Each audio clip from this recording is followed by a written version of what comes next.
Assalamualaikum warahmatullahi wabarakatuh. Waalaikumsalam warahmatullahi wabarakatuh. Selamat pagi, salam sejahtera buat kita semua. Anak-anak semuanya sehat?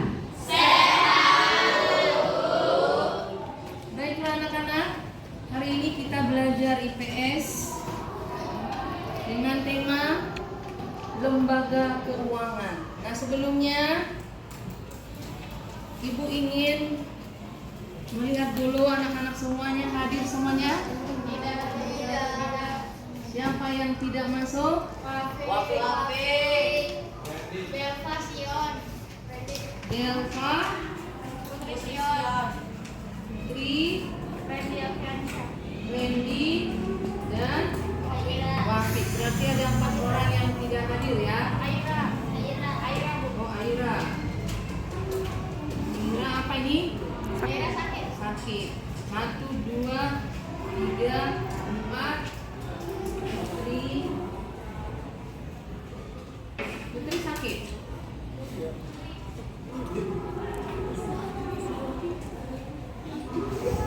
Ya, Putri sakit? Ya. Baiklah. Berarti jumlah yang hadir semuanya ada 30 siswa ya. Baik. Perlu saya sampaikan, ini kalian kan sudah mendekati ujian kenaikan kelas ya, harus rajin masuk, rajin membaca buku baik di sekolah maupun di rumah ya. Baik anak-anak, sebelum kita mulai pembelajaran, alangkah baiknya kita awali dengan doa. Ketua kelas, mana ketua kelas? Silakan pimpin doa. Siap. Mari kita mulai berdoa.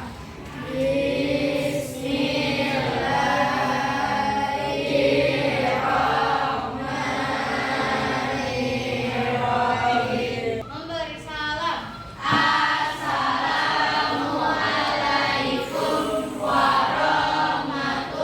warahmatullahi wabarakatuh.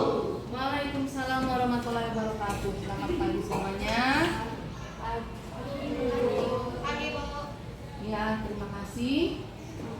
Nah, pagi ini kita belajar tentang lembaga keuangan ya. Minggu lalu Ibu sudah jelaskan tentang materi pemerataan pembangunan. Nah, sekarang tema kita adalah lembaga keuangan. Nah, sebelum saya menjelaskan tentang lembaga keuangan, Ibu bacakan dulu ya. Tujuan pembelajaran kita hari ini adalah tentang peserta didik diharapkan mampu mendeskripsikan fungsi dan jenis lembaga keuangan. Itu yang pertama. Yang kedua, peserta didik dapat menganalisis manfaat lembaga keuangan untuk meningkatkan kesejahteraan masyarakat. Nah, itulah tujuan pembelajaran kita pagi ini ya. Sebagai anak Indonesia hebat, kalian semua sudah pernah mendengarkan apa yang menjadi kebiasaan ya anak Indonesia yang disebutkan dalam 7 kebiasaan anak Indonesia. Apakah kalian sudah pernah ya melaksanakan senam sehat 7 anak Indonesia? Sudah. Baik, untuk lebih semangat lagi belajar, Ibu akan menyuruh kalian untuk menyanyikan lagu ya tentang 7 kebiasaan anak Indonesia. Anak-anak bangkit, berdiri semuanya. Ya, supaya lebih semangat belajar. Ya, kita menyanyikan lagu 7 kebiasaan anak Indonesia hebat. Dengan semangat ya anak-anak ya. Siap, Bu. Baiklah. Ibu awali dulunya. Ada 7, 1, 2, ya. Ada 7 kebiasaan anak-anak Indonesia.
terdiri dari dua jenis, yaitu lembaga keuangan bank dan non-bank.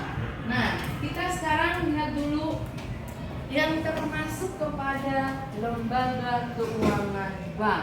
Tapi sebelumnya, apa yang disebut dengan pengertian bank?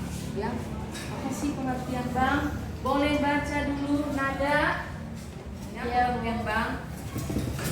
Pengertian bank. Bank adalah lembaga keuangan yang menerima simpanan dari masyarakat dan menyalurkan kredit atau pinjaman kepada pihak yang membutuhkan. Dalam operasionalnya, bank bertindak sebagai perantara antara pihak yang memiliki surplus dana atau penabung dan pihak yang membutuhkan dana atau peminjam. Terima kasih. Bagus ya bacanya. Ya, suaranya bagus, semua bisa mendengarkan. Inilah tadi yang disebut dengan definisi atau pengertian bank. Jadi suatu lembaga keuangan atau badan usaha yang menerima simpanan, ya, simpanan atau tabungan masyarakat. Jadi kalau masyarakat menabung, ya dimanapun bisa, boleh di rumah dan terutama di lembaga perbankan supaya lebih aman. Kalau di rumah kita simpan mungkin kehilangan atau kecurian dan lain sebagainya, banyak masalah di rumah. Atau karena kita lihat duit banyak di rumah menjadi boros kan? Tapi kalau kita simpan di bank, ya kita ngambil juga sudah berpikir 10 kali ya. Nah, sebelumnya Ibu tanya dulu kalian, apakah anak-anak semua di sini ada yang menjadi nasabah bank, salah satu bank? Ya, coba Margareta menabung di mana, nak? Di Bank BRI, Bu. BRI. Oh ya. Kamu sendiri yang pergi ke sana apa ikut orang tua? Ikut orang tua. Oh, ikut orang tua, dipandu orang tua ya. Jadi kalau kita ke bank belum tahu apa-apa, boleh kita minta tolong sama orang tua, sama siapapun yang bisa memandu kita ke bank. Terima kasih. Yang lainnya kemana? Nyimpan uangnya? Kantong. Di kantong. Ada yang buat celengan di rumah? Coba tunjuk tangan yang punya celengan di rumah. Atau gak usah malu-malu, ibu gak minta. Siapa yang punya celengan di rumah? 1, 2, 3, 4, 5, 6, 7, 8 orang ya. Terima kasih turun tangan. 8 orang ini berarti orangnya hemat ya. Karena apa? Dari uang saku atau uang jajan yang dibeli orang tuanya tidak dihabiskan semua. Artinya dia hemat. Jadi berapapun yang dikasih orang tua, jangan lihat nominalnya, lihatlah bagaimana cara kamu ya menggunakan uang itu. Apakah habis semua satu hari, atau memang ada niatmu untuk menyimpan atau menabung. Boleh di celengan, boleh di bank kayak teman-teman ya. Di bank manapun, boleh bank pemerintah atau bank swasta. Kemudian yang berikutnya ini, nilai surplus, memiliki surplus. Apa itu surplus? Iya, ada kelebihan dana. Jadi kalau orang tua kalian memiliki penghasilan tapi kebutuhan semua terpenuhi, uang itu diapakan? Ya itu boleh ditabung di simpan di bank. Dan uang yang kita simpan di bank tidak hilang karena kita punya buku tabungannya, tabungannya, ya kan? Kita kasih data pribadi kita semuanya. Jadi nggak perlu khawatir kalau bank menyimpan uang kita. Kemudian uang itu nanti disalurkan lagi ke para pengusaha atau ke masyarakat. Siapa masyarakat itu? Masyarakat itu siapa? Yaitu para pengusaha. Boleh usaha kecil, menengah, dan besar. Jadi kalau dia usahanya besar, pinjamannya besar. Kalau usaha kita kecil, misalnya buka restoran kecil, ya boleh pinjamannya kecil. Gak mungkin sama pabrik dengan warung pinjamannya. Bank juga nanti pasti tahu berapa besar pinjaman yang usaha kecil dan usaha besar. Anak-anak semuanya yang ada di sini boleh Ibu lihat dulu uang saku kalian, coba tunjukkan dulu. Kira-kira berapakah uang yang kalian miliki ya? Coba ibu nggak ambil ya.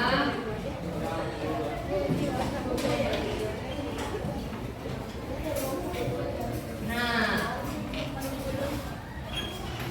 coba dikasih tunjuk uangnya. Kita membahas tentang bank sentral, jenis-jenis bank ya. Jenis bank itu ada 3, bank sentral, bank umum, dan juga bank perkreditan. Ya. Nah pertama nih, bank sentral. Coba si Ain boleh baca? Ini coba silakan baca dulu nak. Satu ada bank sentral, yaitu adalah bank di Indonesia atau Bank Indonesia berfungsi sebagai bank sentral. Bank ini bertanggung jawab untuk mengatur dan mengawasi sistem perbankan, mengeluarkan uang dan menjaga stabilitas ekonomi. Baik, terima kasih ya. Dibaca dengan jelas tadi. Bank sentral atau Bank Indonesia satu-satunya bank ya yang tugasnya ini bertanggung jawab mengatur. Jadi mengatur semua perekonomian keuangan di Indonesia adalah bank sentral. Mengawasi, jadi setiap bank apapun, baik bank pemerintah maupun bank swasta itu semua diawasi oleh bank sentral. Kemudian mengeluarkan uang, makanya coba lihat uang yang ada di tangan kalian. Ibu pegang dulu sebentar. Ini nominal Rp5.000. Coba baca nak. Siapa yang menandatangani? Siapa? Yang menandatangani ini. Ini namanya Gubernur Bank Sentral ya. Baru Menteri Keuangan. Lihat, ini uang 2.000. Ini juga uang. Walaupun 2.000 ya. Nah, uang 2.000 ini juga tetap ditandatangani oleh Gubernur Bank Indonesia atau Bank Sentral ya. Sentral artinya pusat kan? Nah, di situ juga ada gambar siapa? Pahlawan. Setiap uang itu gambarnya berbeda-beda. Nominal berapa? Coba yang paling tinggi ada uang 50.000. Nah, ini dia yang biru nih. Ya. Uang 50.000 ini uang biru ya dengan gambar Insinyur Haji Juanda Kartawijaya. Ini nominal kedua paling tinggi. Yang pertama adalah nilai 100.000. Ada enggak yang ada? 100.000. Nih, Adinda punya uang 100.000 anak-anak. Nih ya. Sama juga di uang 100.000 ini tetap ditandatangani oleh Gubernur Bank Indonesia dan Menteri Keuangan Republik Indonesia. Siapa Menteri Keuangan kita sekarang? Iya, Ibu Sri Mulyani. Nominal tertinggi uang yang dikeluarkan oleh bank apa tadi? Sentral. Iya, oleh Bank Sentral. Nah ini mengeluarkan uang dan menjaga stabilitas ekonomi. Jadi supaya kita nggak kelaparan, boleh kita ambil tabungan kita dari bank ini. Nominalnya berapa ini anak yang merah? 100. Yang biru? 50. Siapa yang mengeluarkan? Bank Indonesia. Bank Indonesia. Ini dia. Nih, terima kasih ya. Jadi nilai nominal terkecil berapa Bank Indonesia? 100 Uang perak. kertas 1.000. Logam 500. Iya, masih ada 100 rupiah. Kalau kita ke Indomaret belanja, kembaliannya masih dikasih 100-200. Masih ada. Walaupun nilai belinya kurang ya, harus kita kumpulkan 500 perak baru beli permen 1. Kita kumpulkan 10 biar bisa beli permen 2. Tetap ada nilai uangnya walaupun kecil ya. Baiklah anak-anak, kita lanjutkan pembelajaran kita.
menghitung uang. Ini namanya apa?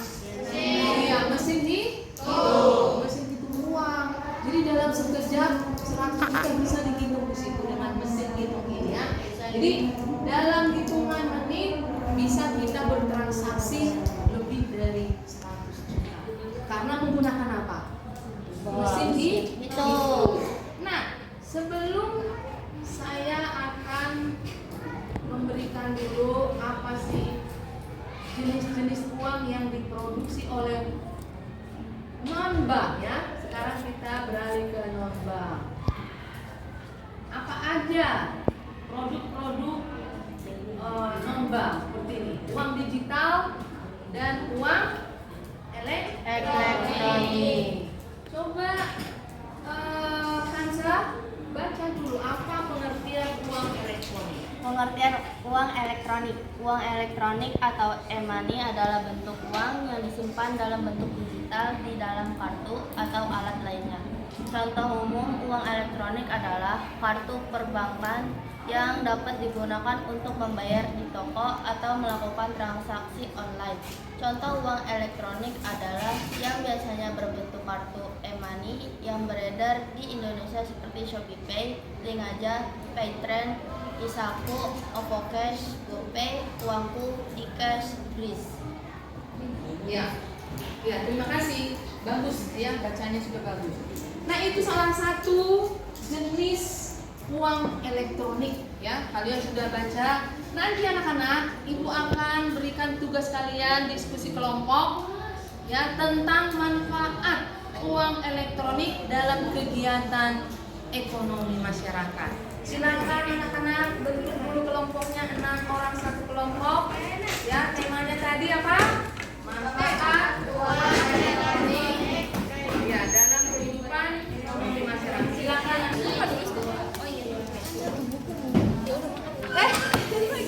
Apa sih?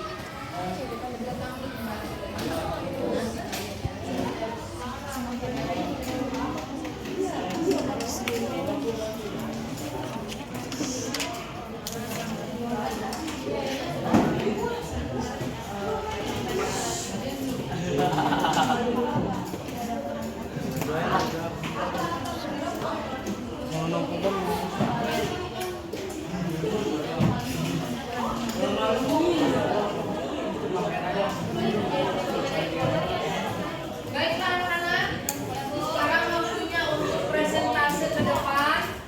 Ya, ibu panggilkan kelompok yang akan tampil kelompok 1 ya. Silakan mempresentasikan hasil diskusinya.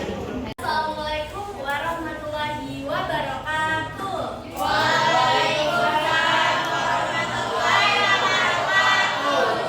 Selamat pagi semuanya. Kami dari kelompok 1 akan mempresentasikan tentang dampak uang elektronik. Saya Karisma Syafrin. Saya Rangga Febriano. Uang elektronik memiliki 2 dampak, yaitu dampak positif dan dampak negatif. Pertama, kita akan menyebutkan dampak positifnya terlebih dahulu. Yang pertama yaitu praktis dan cepat. Yang kedua adalah transaksi aman dan minim kehilangan. Bisa digunakan kapan saja. Tiga, bisa digunakan kapan saja. 4, mengurangi resiko uang palsu. Selanjutnya adalah dampak negatifnya. Yang pertama ada ketika kita menggunakan ini atau sakit kita, maka kita tidak bisa menggunakannya. Yang kedua bisa disalahgunakan jika akun tidak dijaga dengan baik. Yang ketiga bisa Yang keempat biaya tersembunyi pada foto. Silakan kelompok lain jika ingin bertanya. Itu kalau dalam segi keamanannya apa sih? Dampak positif dari segi keamanan. Iya. Yang pertama yang pasti adalah terhindar dari uang palsu. Saat ini marak sekali pedagang-pedagang yang tertipu karena uang palsu. Itu aja. Atau menurut lain ada tambahannya? Menurut saya uang tunai itu kita kan suka menyimpan di dalam dompet atau saku yang ada potensi kehilangannya lebih besar. Tapi kalau kita simpan di dalam uang elektronik dalam bentuk Dana atau ShopeePay itu potensi kehilangannya lumayan kecil, bisa mengurangi potensi kehilangan uang.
Manfaat uang elektronik di kehidupan sehari-hari. Transaksi praktis dan efisien karena tidak perlu membawa uang tunai, cukup dengan handphone atau kartu. Aman untuk mengurangi risiko kehilangan uang karena ada PIN. Fleksibel karena transaksi dapat dilakukan di mana saja dan kapan saja. Mencegah peredaran uang palsu. 2. Dampak negatif mempunyai uang elektronik.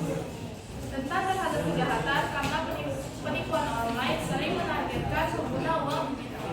Ketergantungan kepada koneksi internet dan teknologi yang alternatif atau aplikasi yang lain. Kuota akan tidak bisa melakukan transaksi. Masalah privasi data setiap transaksi meninggalkan jejak data. Selalu ada kekhawatiran tentang data privasi kita di uang elektronik digital. Kesimpulannya adalah uang elektronik mempermudah transaksi sehari-hari karena cepat, praktis, dan aman. Penggunanya mendukung gaya hidup cashless. Namun perlu diimbangi pengelolaan keuangan dengan bijak agar tidak bergeser. Sekian presentasi dari kami. Mohon maaf bila ada salah kata. Wassalamualaikum warahmatullahi wabarakatuh.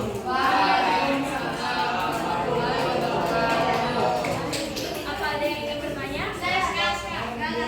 Ada. Apa pertimbangan untuk lebih memilih uang elektronik dibandingkan dengan uang non elektronik? Kalau uang elektronik itu kan ada dampak positifnya. Nah, itu bisa membuat transaksi praktis dan efisien karena tidak perlu membawa uang tunai. Jadi, kalau pakai uang elektronik itu jadi lebih mudah lagi. Misal pakai kartu. Nah, tapi kalau misalnya pakai uang tunai itu bisa aja ada uang palsu atau enggak kayak takut ada uang kehilangan. Jadi lebih baik pakai uang elektronik aja karena mempermudah dengan pakai kartu. Terima kasih Adinda. Wassalamualaikum warahmatullahi wabarakatuh.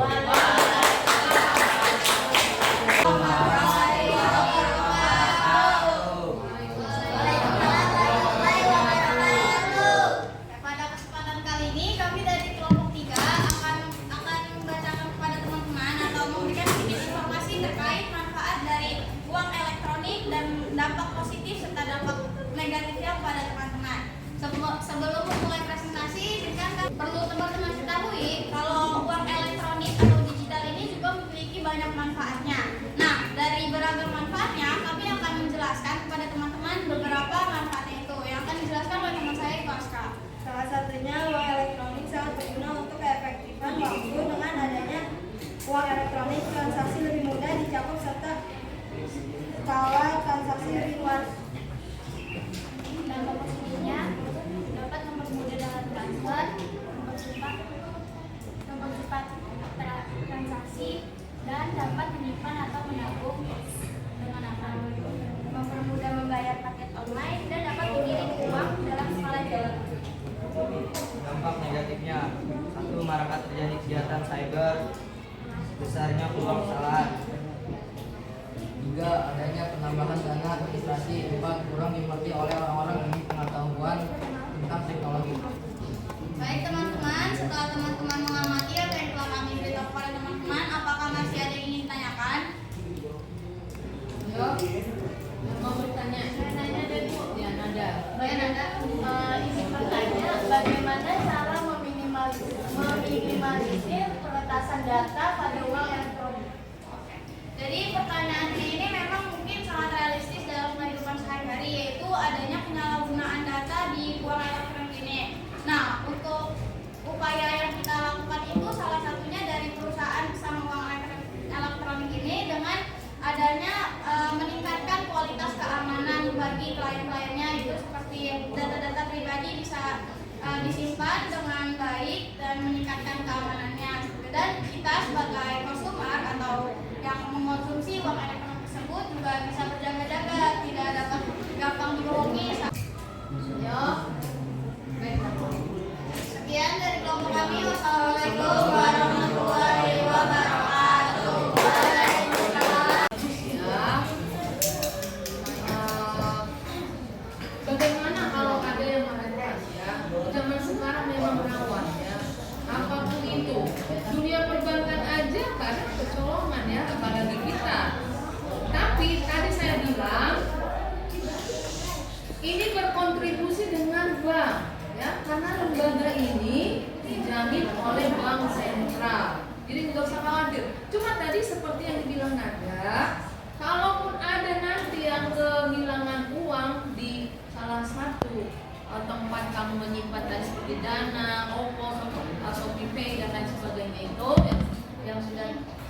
jelaskan tadi, nanti pihak lembaga keuangan, khususnya bank sentral, akan mencari data orang yang meretas data pribadi kita tadi ya. Dan kalau kehilangannya besar, itu nanti akan dicicil berapa? Juga sekaligus. Ya, menunggu nanti orang yang mengambil ini bisa dilacak gimana? Pasti bisa, karena IT sekarang sudah lebih canggih lagi bagaimana cara melacaknya. Tapi yang jelas uang kita tidak hilang. Tapi ada orang yang memang uangnya mungkin di bawah 1 juta, ya udah dilupain aja bagi orang-orang tertentu. Tapi bagi yang lain tetap dituntut kepada pihak dan lembaga yang menerima simpanan kita tadi. Ya, jadi nggak usah khawatir, semua nanti bisa dikembalikan. Baiklah anak-anak, karena waktunya sudah hampir habis, ya. Kita tutup dengan doa. Ketua kelas sebelum berdoa, ya, Ibu akan bacakan dulu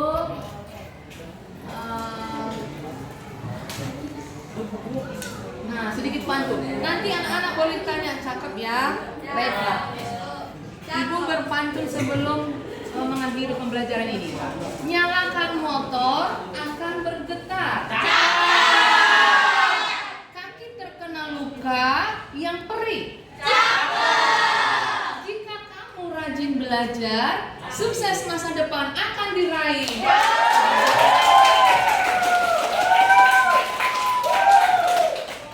Ada cermin, dia berkaca.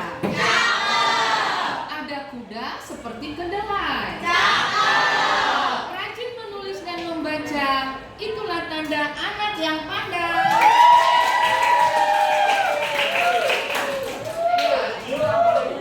Cukup sekian hari ini pertemuan kita, materi kita sudah Ibu sampaikan dan presentasi sudah anak-anak sampaikan dengan baik. Kita tutup dengan doa. Silakan ketua kelas tutup dengan doa hening. Siap. Mari kita mulai berdoa. Setelah selesai belajar, berdoa dimulai. Memberi salam.